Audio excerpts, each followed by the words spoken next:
Лалагүл. Дауыл, тынышы кеткен қараңғылық. Күн күркіреп, теңіз толқындарының ойыны үдей түсті. Жер жаһан беймаза күй кешіп, найзағай падишасы Торғана осы сәттен ләззат алуда еді. Оң қолынан ұшқындаған жай оты жауыздықтай жан-жақты жалмап жатыр. Асаймыса ұстаған сол қолы сыңарымен салыстырғанда тіптен басқа сипатта болатынды. Асатаяғының жиегін өрнектеген лалагүлдер ақырын ғана қоңыраулатып тұр. Мейірімділік әнін шырқаған ізгілік гүлінің күлтесі үзіліп жерге жол тартты. Шеберхана әшай. Әлдебір америкалық әнші әйелдің әуені жансыз қабырғаларға да мұң сыйлаған. Ақ лалагүл. Ақ көйлекті кішкене қыз. Көрген жанды үйіріп әкететін сүйкімділігі лалагүлдің сұлулығымен таласқандай. Бейкүнә сүйкімділік. Тұңғиығымен арбап алатын жанары жұмулы еді. Күншуақ. Жауап қайтармады. Әуезді ән жүрегіндегі пернелерді дөп басып, тамаша күйден арыла алмай отырғанды. Күншуақ. Тұнық түндей көздерін жоғары көтергенінде кірпіктері дәріл қақты. Дауыс иесімен көзі түйіскен сәтте екі бетінің ұшы қызарып қоя берді. Қашан келдіңіз? Деді үндеместің амалын жасап. Сағынбадың ба? Сағындым, деді қыз құшағын жайып. Құшақтамаймын. Ренжімеші, қыз жүгіре келіп құшағына тығылды.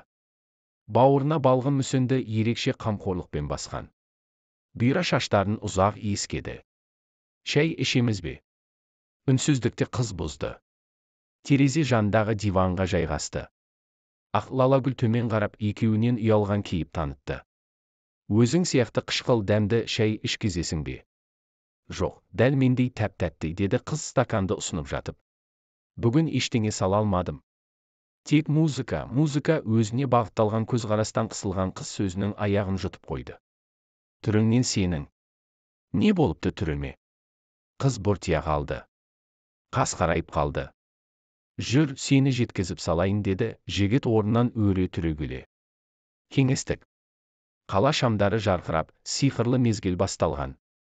Көлік қозғалысы баяулап, тіршілік толасы бәсеңдеген. Машина жүйткіп келеді. Өздерін ақсүйектер деп таныған әлдебір қоғам мүшелері жиналған кезекті сурет көрмесі. Сен оны көзіңмен көрсең ғой. Ол сурет әлеміндегі теңдесі жоқ бояу, өзге өрім. Жанарына жұмбақ жасырған бет әлпетінен сәбидің пәктігі сезіледі, дарын үздіксіз сөйлеп жатыр. Бұл көңілсіз. Әне, дәл өзі, деп бүйірінен түртіп қалды. Ортаға күннің шапағы түсіп, жарық молая берді. Дәл өзі, деді іштей. Сәлем, деп қол бұлғаған дарын қызға жақындады. Мен сендерді таныстырайын. Біз таныспыз, деді қыз ақырын ғана. Бұл үндемеді. Бір сәтке көздері түйіскен екеудің шертілер сыры көп секілді. Дарын бұлардың құпиялары ортақ екенін ұғынғандай байқаусыз ысырыла берді. Үнсіздік. Қыз күрсініп қалды. Дереу осынысынан қысылғандай сыртқа ұмтылды. Артынан ілесе шыққан жігіт тосылып қалды. Ұлпа қарды алақанына қондырып, өзімен өзі жымиып тұр екен. Жақындаған жігітті аңғарған қыз теріс бұрылып кетті. Қар саған ұқсайды. Қар. Қыз келт бұрылып, бетіне үңілді. Аппақ, тап-таза, үлпілдек. Және сондай салқын. Өткен күндерге ойша көз жүгіртті. Көлікке мәңгелі томаға түйік қалыптағы қызды түртті. Сонда біз таныспыз деуіңе не себеп болды? Олай демесем бәрі әдеттегідей болар еді. Еш қызықсыз. Қандай қызық? Әдепке. Таныс білестік. Қызығушылық, достық, ғашықтық, ақыры. Белгісіздік. Олай болса несі әбестік? Сіз ешбір қызықсыз адамсыз. Келбетте ұзын бойлы.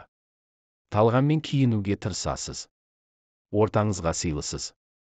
Ерек жігері мықты, мақсат мүддесі биік адам саналасыз.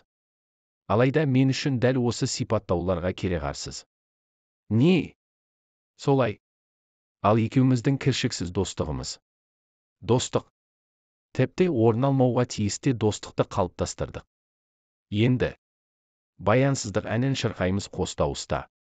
Алғашқы кездесуде рас айтқан екенмін. Сен шынында қар секілді тым салқынсың. Тым. Қыз күлімсіреді. Неге сонша ақылдысың? Неге тым ұстамдысың? Неге? Мен бе? Жо. Мен күншуақпын, менің күлкім сіздің жаныңызға жылулық ұялататын. Қылығым сүйсіндіріп, жүрегіңізге аяулы көктемді орнататын. Сен аяуды білмейсің. Аяулымын, бірақ.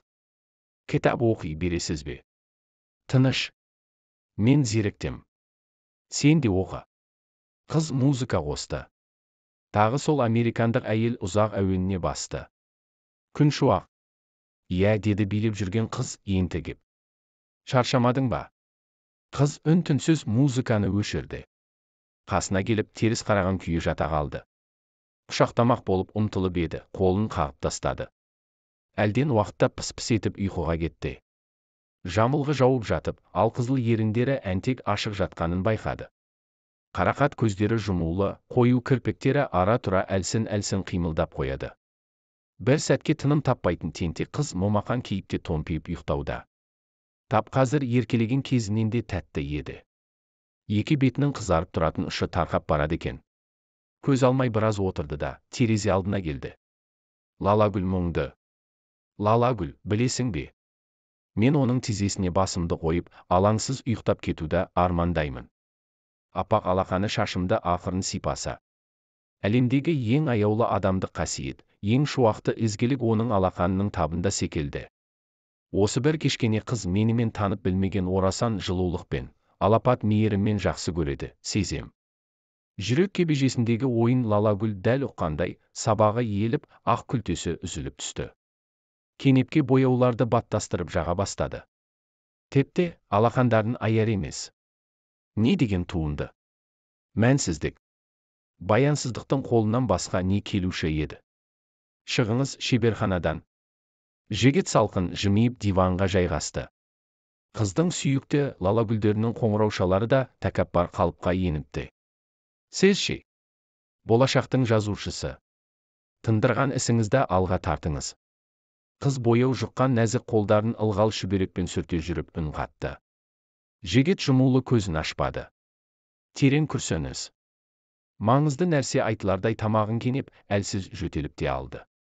Я строю мысленно мосты. Их измерение просто. Я строю их из пустоты.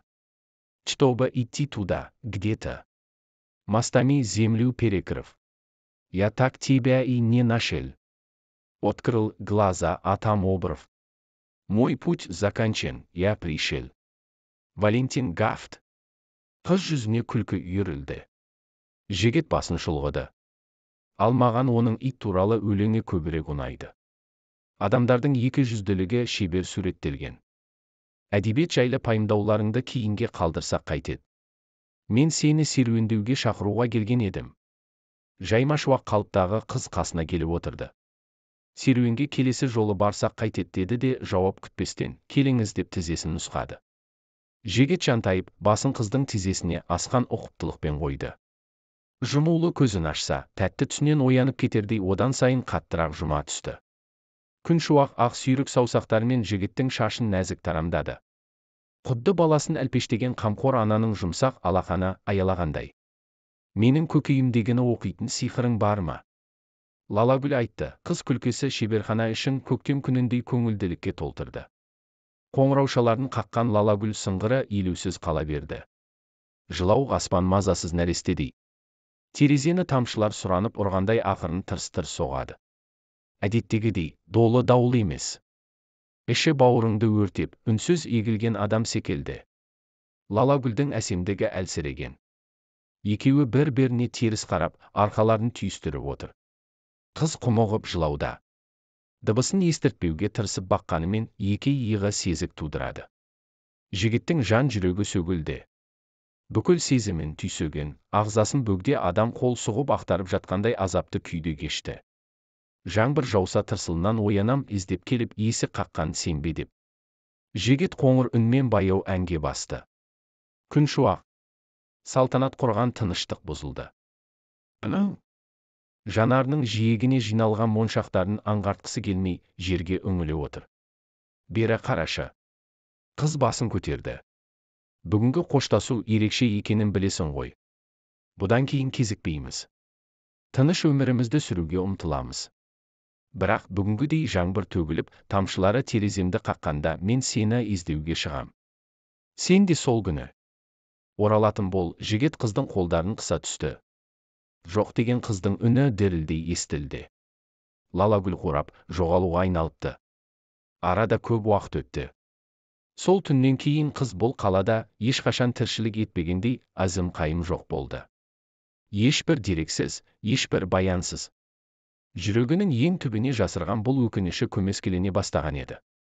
Тек мына жауын. Сол түні осылай егілген еді аспан. Киімі шылқыған су. Жылап келе ме, жоқ жаңбыр ма? Түсініксіз. Кенет көзі әлдебір кереметті шалды. Қалқыған жаңбыр суына Лалагүл қонақтапты. Әне тағы Лалагүл. Күншуақтың тәтті күлкісі талып жеткендей. Лалагүлдер көбейіп келеді. Амалсыздан жазықсыз гүлдерді таптап өтуге мәжбүр болды. Қадам басқан сайын жүрегіне біреу без тыққандай сол жақ тұсы сыздай түсті. Тапталып жатқан Лалагүл емес, қорғансыз қалған ең ұлы сезім махаббат еді.